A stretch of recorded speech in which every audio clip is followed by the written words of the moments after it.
Hi, this is Patrick Loda with MarineMax here in Ship Bottom, New Jersey. This is a 2019 Sea Ray 210 SPX that was just traded into us. Has the sea deck here on the swim platform. Have your walk through. Big sun pad here on the back. The hull color is red.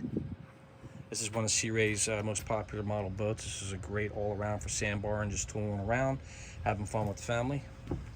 You have your twin captain's chairs. Nice setup here. Also two fly rise seating, so because everybody likes to stand up and drive. Have your controls. Has the 5-inch Simrad. It's a GPS chart plotter sounder. Here's your helm. Cup holders. More cup holders. Sea Ray is very big on that. What's nice too, this has a great walkthrough as you're coming in and out of the boat. All right. And then nice easy access here to your swim platform and engine compartment. This is the 4.5 liter, 200 horsepower V6. Okay. And then, so you have more additional seating.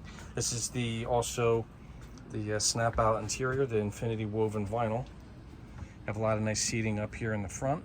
Plenty of room. Again, this is great where you can go out with up to 10 people on this model.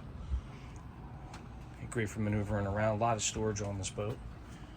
This is great for like tooling around, water skiing, just plain old anchoring up, water tubing, all kinds of stuff. Or even just going out for that after dinner meal and just kind of checking out the sunrise and also in the sunset. If you want to see this boat or anything else, please give us a call here at MarineMax in Long Beach Island. It's 609-494-2102. Happy to show you this boat or any of our other models and brands that we have. Thank you. See you on the water.